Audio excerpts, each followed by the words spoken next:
poursuit notre rendez-vous avec les principales têtes de liste aux élections européennes. Et ce matin, nous recevons Raphaël Glucksmann. Bonjour. Bonjour. Merci beaucoup d'avoir accepté notre invitation. Vous êtes député européen. C'est moi qui vous remercie.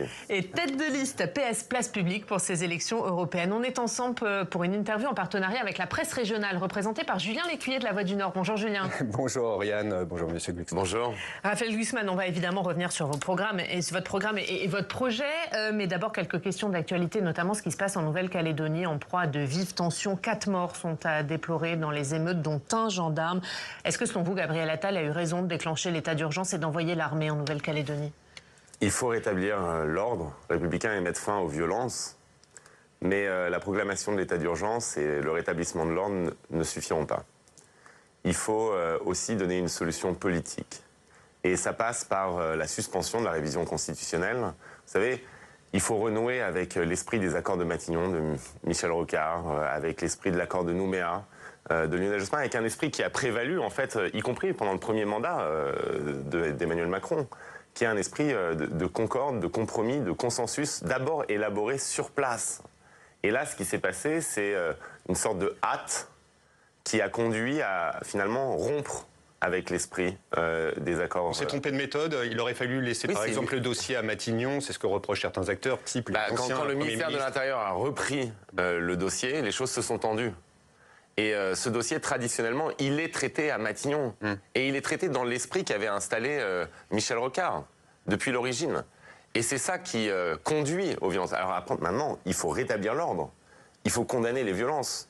Il faut impérativement retrouver le calme et la paix civile, mais ça passe par des messages politiques, ça passe par des qui n'ont pas été passés. Il y a 3 référendums qui ont été organisés, oui. Les 3 ont dit non à l'indépendance. Mais ça, ensuite, ça doit donner lieu à un consensus local qui ensuite se traduit dans une réforme constitutionnelle. C'est comme ça qu'on a travaillé depuis des années et des années. Et donc, c'était pas du tout nécessaire de rompre cette méthode qui fonctionnait pour en choisir une qui tend les choses et qui conduit au chaos. L'envoi de l'armée a été critiqué à gauche par certains écologistes et par les insoumis. Je prends l'exemple de Jean-Luc Mélenchon qui, au Sénégal, en visite au Sénégal, a accusé le gouvernement de néocolonialisme. Est-ce que vous reprendriez ce terme? Non, moi je suis pour le retour de l'ordre républicain. On ne peut pas avoir des émeutes, on ne peut pas avoir des attaques. On a un gendarme qui se fait tirer oui, mais est-ce qu'il y a un fond de néocolonialisme? C'est l'attitude politique qui ne fonctionne pas, là.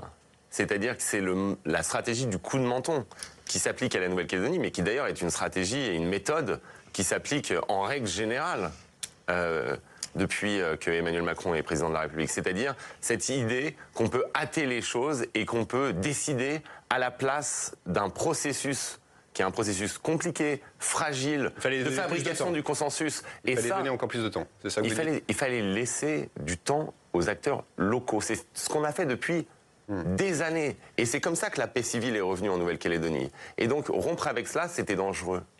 Et finalement, ce qu'on a aujourd'hui, c'est le résultat d'une méthode qui est celle du coup de menton et qui ne fonctionne pas. Raphaël Glucksmann, vous qui vous intéressez particulièrement à la question des ingérences étrangères, aux côtés des drapeaux d'indépendantistes, on a vu des drapeaux de l'Azerbaïdjan, on a vu des messages de soutien à Vladimir Poutine. Est-ce qu'il faut s'inquiéter d'ingérences étrangères en Nouvelle-Calédonie? Moi, j'ai présidé la commission spéciale du Parlement européen sur les ingérences étrangères pendant tout mon mandat. Et j'ai analysé la manière dont des régimes autoritaires, la Russie, l'Azerbaïdjan, mais la Chine aussi, eh bien, saisissent la moindre faille dans nos sociétés pour polariser le débat public et pour créer le chaos. Et donc, en fait, en train de faire en Nouvelle-Calédonie. Là, on a, concernant l'Azerbaïdjan, clairement, depuis des mois déjà, eh bien, une tentative d'ingérence. Et nous devons être extrêmement fermes là-dessus. Nous devons être fermes sur le fait que nous ne laissons pas des régimes étrangers envenimer une situation qui est déjà particulièrement tendue. Est-ce que le gouvernement est assez ferme là-dessus? Ce ne sont pas les acteurs étrangers qui créent la tension. Là, en l'occurrence, c'est une réforme constitutionnelle et en l'occurrence, c'est un problème interne. Mais ils se saisissent des problèmes internes pour mettre du sel sur les plaies et pour tendre la situation. Et ça, je l'ai vu sur absolument tous les sujets. On a particulièrement analysé, si vous voulez, la situation en Catalogne, par exemple, en Espagne. Et ce qu'on a vu, c'est que les Russes soutenaient dans le même temps, au même moment, les indépendantistes catalans les plus radicaux et les ultranationalistes castillans de Vox. C'est-à-dire les deux pôles les plus opposés du débat public en Espagne. Donc leur but, c'est pas spécifiquement l'indépendance de tel ou tel territoire. Leur but, c'est le chaos.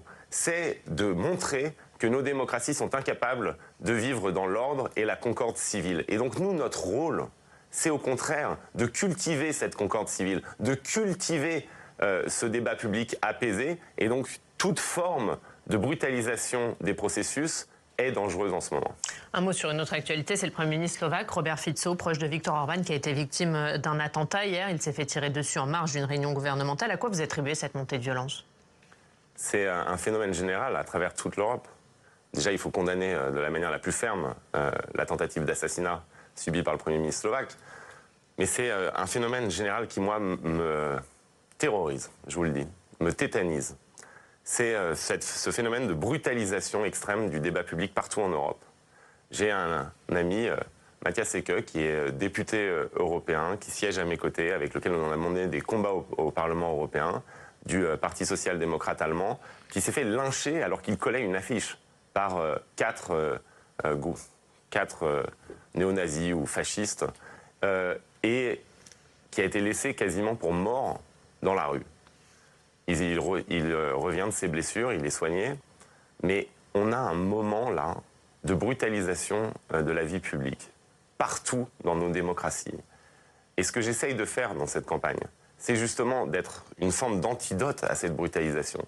C'est de montrer qu'on peut avoir un débat public apaisé. Mais c'est pas du tout le cas. Très concrètement, enfin j'entends ce que vous dites, mais au sein même de la gauche, vous voyez bien que la conflictualité, elle est omniprésente, voire même la brutalité verbale, elle est là. Vous noterez que la brutalité verbale ne vient pas spécifiquement de ma campagne, ni de ma personne. Donc, on nous dit ça aussi de l'autre côté, c'est étrange, donc ça vient de personne. Non, alors en tout cas, j'aimerais bien savoir à quel moment je brutalise le débat public, puisque tout le principe que j'essaye d'imposer, c'est qu'on parle d'Europe dans cette élection, et depuis des semaines, des mois, je sillonne la France et je parle d'Europe. Je parle de propositions sur la transformation écologique, je parle de propositions sur comment on rend l'Europe plus fonctionnelle, plus efficace, je parle de défense européenne, je parle de solidarité sociale, de redistribution fiscale, je parle des sujets de cette élection, et j'essaye justement d'éviter ce combat de boue qui est en train de devenir la règle de la politique. Moi, je ne supporte pas cela. Je pense que c'est extrêmement dangereux. C'est une stratégie de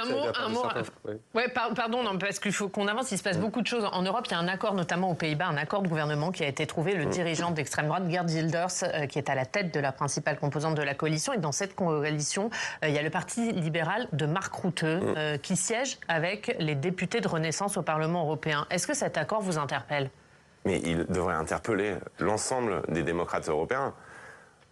C'était déjà le cas en Suède. Les libéraux, donc le groupe d'Emmanuel Macron, ont fait un accord de gouvernement avec l'extrême droite. Là, ça se passe aux Pays-Bas, avec le parti de Geert Wilders, qui est un parti extrémiste, pro-Poutine, xénophobe, islamophobe. Et ce parti va désormais être dominant dans un accord de gouvernement avec les libéraux. Eh bien moi, je vous le dis, il faut choisir, il faut être ferme, il faut être clair. Et nous sommes le groupe social-démocrate, le seul grand groupe du Parlement européen qui est absolument clair, qui est absolument définitif. Mais ça veut dire que les députés de Renaissance, ils sont pas clairs? Jamais d'alliance avec l'extrême droite. Et au Parlement européen, nous serons les leaders du front de la résistance à cette vague d'extrême droite qui balaye le continent européen. Et toute forme de tergiversation, et toute forme de compromission, eh bien c'est un encouragement à cette vague. Et moi, ce que je note, c'est que les libéraux ne sont pas clairs. Ils ont dans leur groupe au Parlement européen, les macronistes, des partis qui s'allient avec l'extrême droite.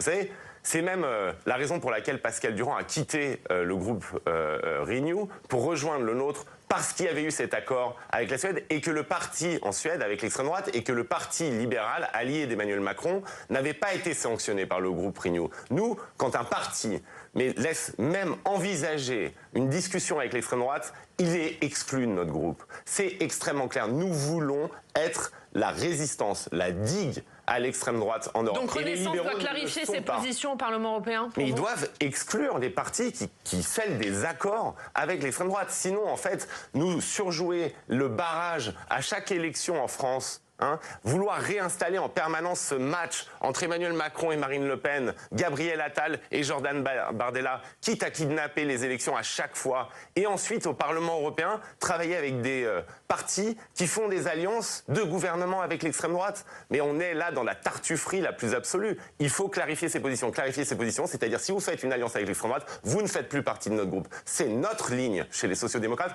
Apparemment, ce n'est pas la ligne d'Emmanuel Macron et des libéraux. Un mot sur ce qui se passe en Géorgie. Malgré de fortes manifestations, la Géorgie a adopté une loi controversée sur l'influence étrangère. C'est une loi inspirée de ce qui se fait en Russie depuis 2012 pour museler l'opposition. Vous avez été conseiller, vous, de l'ancien président géorgien Saakashvili. Vous avez travaillé à l'association de la Géorgie avec l'Union européenne. Est-ce qu'avec cette loi, la Géorgie tourne le dos à l'Europe? Oui. Le gouvernement géorgien tourne le dos à l'Europe. L'oligarque qui dirige la Géorgie, Bidzina Ivanishvili, qui par ailleurs a un passeport français et la Légion d'honneur, tourne le dos à l'Europe et rejoint la Russie de Vladimir Poutine. Le peuple géorgien, lui, par contre, est dans la rue par centaines de milliers et ne tourne pas le dos à l'Europe. Il veut l'Europe, il réclame l'Europe, il est prêt à risquer sa peau pour l'Europe. Et ce que je note, moi, c'est que l'Union européenne qu'on critique si souvent chez nous est, aux yeux des Géorgiens, mais aussi des Ukrainiens, des peuples qui se soulèvent, est le symbole de la dignité, de la liberté, de la paix, de la démocratie. Et voir ces drapeaux européens qui sont opposés aux forces de la répression, ça devrait nous rappeler ce qu'est le véritable sens de l'Europe. Et désormais, il faut que l'Union européenne soit digne de cette vision de l'Europe qui est portée. Qu'est-ce que ça veut dire? Au-delà de la résolution qui a été prise, qui condamne cette loi, est-ce qu'il faut aller plus loin? Mais il faut aller beaucoup plus loin. Il faut sanctionner Bidzina Ivanishvili, qui est l'oligarque qui contrôle le pays. Comment? Bidzina Ivanishvili, c'est d'abord un milliardaire. Il a d'abord de l'argent. Et donc, il faut s'attaquer à son argent. Et ensuite, il faut expliquer très clairement... C'est-à-dire s'attaquer à son argent, excusez-moi. Qu'est-ce que ça veut dire, s'attaquer à son argent? Mais ça veut dire geler ses fonds. Vous savez, Bidzina Ivanishvili, il est... geler ses fonds sur la base d'une loi qui a été votée... non, sur la base... Sur la base de ses relations avec la Russie de Vladimir Poutine et sur la base du contournement des sanctions prises par l'Union européenne. Et sur la base du simple fait que cet homme, eh bien, est aujourd'hui un adversaire fondamental de l'Union européenne. Et il y a des sanctions qui ont été prises par les Américains contre Bidzina Ivanishvili, sur les fonds, justement. Eh bien, il faut que l'Union européenne agite cette menace. C'est la seule manière de faire dévier la voie prise par le gouvernement géorgien. Mais 80% de la population géorgienne, 80% de la population géorgienne souhaite une destinée européenne pour leur pays. Et nous, on a là une bande d'oligarques au service de la Russie qui maintiennent en prison des opposants politiques, dont Mikhail Saakashvili au moment où on se parle, et qui empêchent la Géorgie d'accomplir sa destinée européenne. Mais est-ce qu'on peut maintenir le statut de candidat à la Géorgie avec le vote de cette loi? Eh bien, le statut de candidat de la Géorgie, pour lequel nous avons voté, et qui est un message extrêmement fort au peuple géorgien, doit être suspendu en fonction de cette loi. On doit dire un message très clair au peuple géorgien. Vous avez une destinée européenne, mais ce gouvernement vous prive de cette destinée. Il y a des élections qui arrivent, le choix doit être extrêmement clair. On sait, nous, à Bruxelles et à Strasbourg, qu'il n'y aura pas d'adhésion de la Géorgie avec ce type de gouvernement, avec ce type d'oligarchie et avec ce type de positionnement géopolitique en faveur de la Russie de Poutine. On va parler de votre programme pour ces élections européennes, Julien. Que vous avez présenté hier, 337, 338 mesures. Vous les avez lues? Oui, bien sûr, je les connais par cœur. Première question. La 315 je pense que vous nous la donnerez vous-même. Pour vous, cette élection est la survie du modèle européen, c'est ce que vous avez dit, et ce qui rassemble presque à la formulation d'Emmanuel Macron quand il disait que l'Europe était mortelle. Vous le rejoignez au moins sur cette question de la mortalité. Il me rejoint, parce que c'est ce que j'écris depuis des années déjà. Et oui, l'Europe est mortelle, mais la démocratie est mortelle. Et en fait, tout ce qu'on pensait acquis aujourd'hui, on se rend compte que cela n'est pas acquis, que cela n'est pas définitif. Et donc l'Europe est à la croisée des chemins. Elle fait face à son destin. Songez un peu. Vous avez la guerre qui a fait son retour sur notre sol. Ce n'est pas une guerre territoriale dans le Donbass ou en Crimée. C'est une guerre qui menace l'architecture de sécurité européenne. La cible de Vladimir Poutine, ce n'est pas simplement l'Ukraine, c'est l'ensemble de l'Union européenne. Vous avez cette guerre. Vous avez la perspective d'une élection de Donald Trump qui est de plus en plus précise aux États-Unis. C'est-à-dire que le 5 novembre, l'Europe pourrait se retrouver seule face à cette guerre. Vous avez partout en Europe une vague d'extrême droite qui menace nos institutions. Et donc il faut s'y préparer, c'est ce que vous dites. Mais non seulement il faut s'y préparer, mais il faut un sursaut. Si en fait on reste dans cette somnolence qui a caractérisé les élites européennes... Mais c'est ce que vous dites, vous avez dit dans votre lancement de campagne, les somnambules qui nous dirigent. C'est l'expression que vous avez employée. C'est Emmanuel Macron. C'est qui les somnambules? Mais ça a été les dirigeants européens qui n'ont pas su faire face à la menace de Vladimir Poutine, qui d'ailleurs ont abandonné les Géorgiens en 2008, qui ont abandonné les Ukrainiens en 2014, tout ça pour signer des contrats gaziers et pour se plaire dans leur confort, qui n'ont pas vu venir la menace, qui n'ont pas vu venir la guerre, et qui même, une fois que la guerre était là, le 24 février 2022, ont mis des mois et voire des années à prendre la mesure du risque qui pesait sur l'ensemble de l'ordre. Y compris Emmanuel Macron, lui aussi, c'est un somnambule? Mais Emmanuel Macron, en 2019, il parlait encore de front commun entre l'Union européenne et la Russie de Vladimir Poutine. Après le déclenchement de la guerre, il parlait de ne pas humilier la Russie. Et progressivement, il y a eu un changement de cap. Mais il faut rompre avec l'indolence et l'impuissance de l'Europe. C'est vrai sur les questions de défense et de sécurité, mais c'est aussi vrai sur les questions de commerce international, de production. On est en train de laisser notre production se faire ratiboiser par une concurrence chinoise profondément déloyale qui repose sur la mise en esclavage d'un peuple. Le mot qui revient le plus souvent dans les propos des présidentielles, c'est la naïveté. Est-ce qu'on a fait preuve de naïveté et comment la résoudre? On a fait preuve d'une naïveté confondante. On a fait preuve d'une naïveté confondante. On est les dindons de la farce de la globalisation. Les dirigeants européens se sont comportés comme si... on a été les bons élèves, mais on a été trop... Les lois de l'OMC, oui, ont été données par Dieu à Moïse sur le mont Sinaï. Ce n'est pas des lois religieuses. Et ce qu'on voit aujourd'hui, eh bien, c'est que nous avons une concurrence chinoise déloyale qui repose sur une volonté politique d'éradiquer notre production pour augmenter notre dépendance. Et vous avez des boîtes en France qui ferment les unes après les autres. Moi, pendant toute ma campagne, je visite les usines et je discute avec les salariés et les chefs d'entreprise. Et qu'est-ce qu'ils me disent tous? Que s'il n'y a pas de réaction du politique pour protéger notre production, en fait, on n'aura plus de production. Mais vous voulez une loi achetée européen. Vous voulez réserver la priorité. Moi, je veux un protectionnisme écologique aux frontières de l'Union européenne. Ça passe par des barrières à l'entrée, ça passe par quand il y a du dumping en Chine, eh bien les Canadiens, ce qu'ils font, c'est qu'ils mettent 235% de taxes, alors que les Européens, ils mettent 15% de taxes, ce qui est absolument pas dissuasif quand... juste un exemple concret. Les dirigeants de l'entreprise Systovi, qu'est-ce qu'ils vous disent? Systovi, c'était une entreprise florissante de production de panneaux photovoltaïques. En 5 mois, ils ont mis la clé sous la porte parce que les Chinois ont décidé de diviser les prix par 4. Mais ils sont responsables de toute la chaîne de valeur, les Chinois, sur certains produits. Mais justement, c'était ça la naïveté et l'indolence. C'est qu'en fait, on a laissé dans des industries stratégiques l'ensemble de la chaîne de valeur être contrôlée par un régime politique hostile à nos principes et à nos intérêts. Donc maintenant, il faut reprendre la main sur ces chaînes de valeur. Le protectionnisme, ça existe, mais protectionnisme européen, ça veut dire protectionnisme chinois. Ça veut dire que vous risquez de taper sur les exportations françaises. Vous dites protectionnisme européen, ça voudrait dire protectionnisme chinois. Il y a déjà le protectionnisme chinois. Il peut être bien pire que ça. Il y a déjà le protectionnisme américain. Ça veut dire mesure de rétorsion, prendre le risque de mesure de rétorsion. On l'a vu avec le cognac, notamment. Exactement. Si nous ne protégeons pas nos productions, nous n'aurons plus de production. Or, un pays et un continent qui ne produisent pas ce dont ils ont besoin dans les secteurs stratégiques, eh bien, ce sont un pays et un continent de vassaux.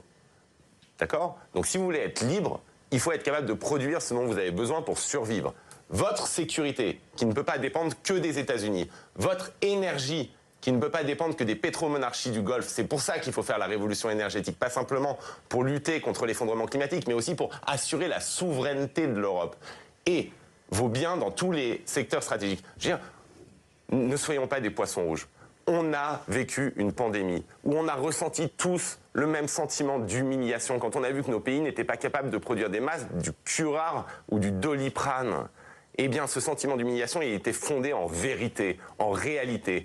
C'est qu'on ne peut pas être dépendant dans la production de médicaments, dans la production d'énergie, dans la production de panneaux photovoltaïques, dans la production de voitures électriques. On ne peut pas être dépendant dans tous les secteurs stratégiques de régimes étrangers qui, en plus, ont une rivalité géopolitique avec nous. Imaginez juste, fermez les yeux, imaginez que la Chine envahisse Taïwan et qu'il y ait une tension géopolitique entre l'Union européenne et la Chine, et que la Chine décide de stopper ses exports vers notre marché. Eh bien, nous nous effondrons en 5 minutes. Ce n'est pas viable. Sécuritairement, c'est suicidaire, et économiquement, c'est absurde, et socialement, ça entraîne la désindustrialisation et des coups de couteau dans le contrat social européen. Justement, on va parler du social, puisque vous défendez une Europe au service de la justice sociale, Julien.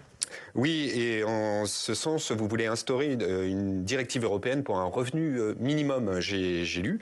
Mais quand on a un SMIC à 400 € en Bulgarie ou contre 1800 en France, comment on fait pour résorber ces disparités? On a instauré, lors du dernier mandat, c'était la promesse de notre groupe politique, un salaire minimum, avec des instruments de convergence. Mais évidemment, ça prendra du temps. Le revenu minimum, c'est autre chose. C'est l'idée de dire qu'il faut un revenu minimum décent sur l'ensemble du territoire européen. Et donc, ce qu'on veut faire, c'est en installant ces instruments de convergence, progressivement harmoniser les conditions sociales sur le continent européen. À partir du moment où vous avez un marché unique, si vous n'avez pas des instruments de convergence sur les questions sociales, eh bien, vous êtes dans l'incomplétude qui entraîne le dumping social. Et donc, ce qu'il faut, c'est mettre en place ces instruments de convergence, cette harmonisation des conditions sociales, cette harmonisation des règles sur le marché européen. Et ça doit s'imposer aux pays membres. C'est comme ça que vous voyez les choses. On doit fixer des directions. Et c'est ça que l'Europe doit faire. En fait, de toute façon, on est dans un moment d'entre-deux, si vous voulez.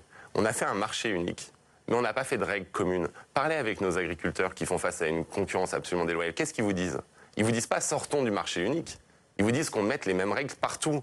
Et c'est ça, il faut terminer l'Europe. Si vous n'avez pas les mêmes règles sur la production de fraises en Espagne et en France, évidemment, vous aurez une distorsion de concurrence. Et donc, ce qu'il faut, c'est l'harmonisation. Donc, ce qu'il faut, c'est plus d'Europe. Mais ça, ce sont les États membres qui bloquent cela. Moi, j'ai vu le nombre de textes qui étaient progressistes socialement et qui ont été bloqués par le Conseil européen, c'est-à-dire par les États-nations. D'où votre volonté aussi de revenir sur la règle de l'unanimité sur Et quand vous avez des paradis fiscaux en Europe, si vous voulez mettre fin à la concurrence fiscale déloyale, si vous voulez faire en sorte que le PMU et le Starbucks du coin de votre rue, eh bien, payent les mêmes impôts sur les sociétés. Ils vendent tous les deux du café, mais pourquoi le Starbucks paye 3 fois moins d'impôts que le PMU? Eh bien, vous avez besoin de mettre en place des règles de cohérence fiscale, d'accord? Et simplement, tant que vous avez des paradis fiscaux qui ont un droit de veto, mais ils bloquent ces règles-là.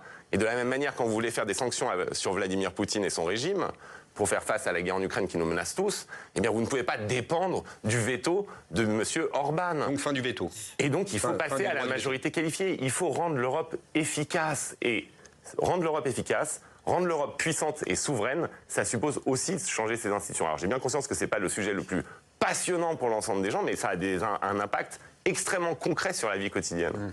Sur l'écologie, parce que c'est aussi une part importante de votre programme, vous prenez une révolution écologique européenne, vous voulez instaurer un protectionnisme écologique européen, développer massivement les énergies renouvelables. Est-ce qu'en parallèle, on accroît notre production nucléaire? En parallèle, en tout cas, on ne fait pas de la sortie du nucléaire un objectif. L'objectif, c'est la décarbonation de notre production. La décarbonation, et ensuite, il y a les moyens. En France, on a sous-investi dans le renouvelable, donc il faut un choc d'investissement dans le renouvelable. Mais vouloir sortir du nucléaire, à mon avis, c'est une illusion, ça ne peut pas être un objectif en soi. Mais est-ce qu'on construit des centrales? Est-ce qu'au minimum, on acte la non-fermeture des centrales qui est actuellement prévue? On acte la prolongation en fonction, bien sûr, des questions de sécurité des centrales existantes, et on met en place l'EPR qui vient d'être activé. Et on cesse la fermeture de centrales? Et on cesse la fermeture de centrales tant qu'on n'a pas de conditions de sécurité qui sont problématiques. C'est-à-dire que l'enjeu, c'est quoi? C'est de recentrer le débat. Moi, je veux dire, en France, on a un débat qui est un débat très souvent religieux. C'est-à-dire que vous avez des gens qui vont dire « il faut le nucléaire pour le nucléaire » et des gens qui vont dire « il faut sortir du nucléaire pour le nucléaire ».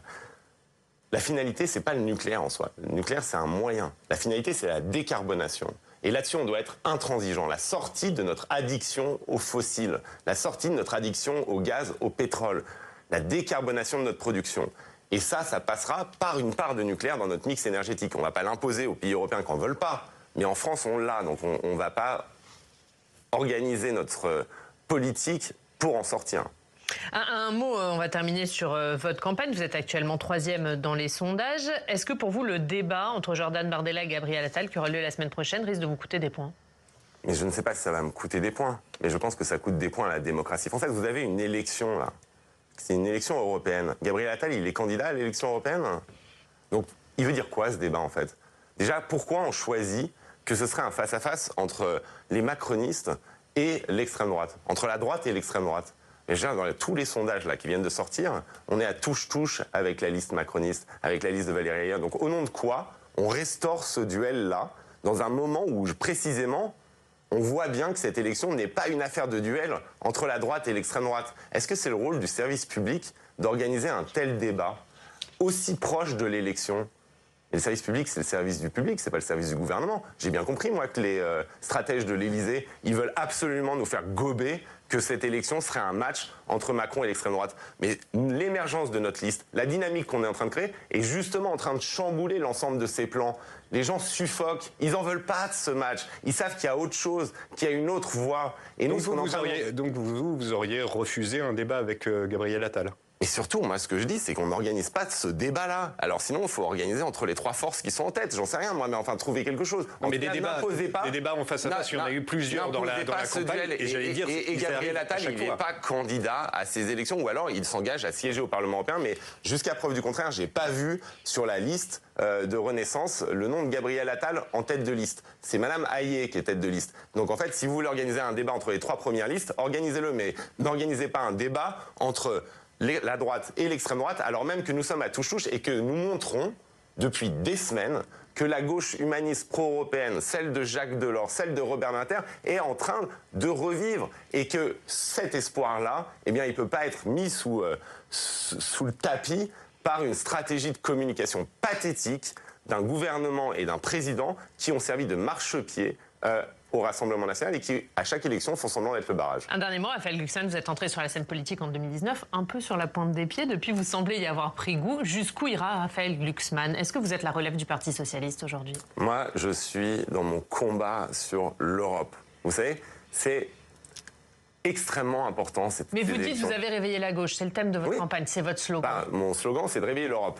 Et de réveiller la gauche aussi, vous le dites dans vos meetings. En voulant réveiller l'Europe, nous réveillons une gauche pro-européenne. Eh bien, voilà, pourquoi est-ce que vous allez continuer à incarner ce réveil de la gauche? Le garant que la ligne qui va être tranchée par les électrices et les électeurs sera bien la ligne qui dominera ensuite. Nous sommes pro-européens. Et ce qu'on montre aujourd'hui, c'est qu'en fait, les électeurs ne sont pas obligés de se scinder quand ils vont dans l'isoloir. C'est une angoisse quand même quand vous allez dans l'isoloir pour poser votre bulletin de vote. Vous avez l'impression que vous êtes obligé de sacrifier une part de vous-même, que vous êtes obligé de sacrifier soit votre attachement à l'Europe, soit votre attachement à la solidarité sociale. Eh bien, nous montrons que vous pouvez être viscéralement attaché à la solidarité sociale, à la transformation écologique, à la démocratie, à un débat public apaisé et à la construction européenne. Est-ce que vous voulez continuer à incarner cette ligne de gauche à l'avenir? Mais je ne vais pas disparaître si c'est ça qui vous inquiète. Mais sur le plan national, où est-ce que vous resterez au Parlement européen?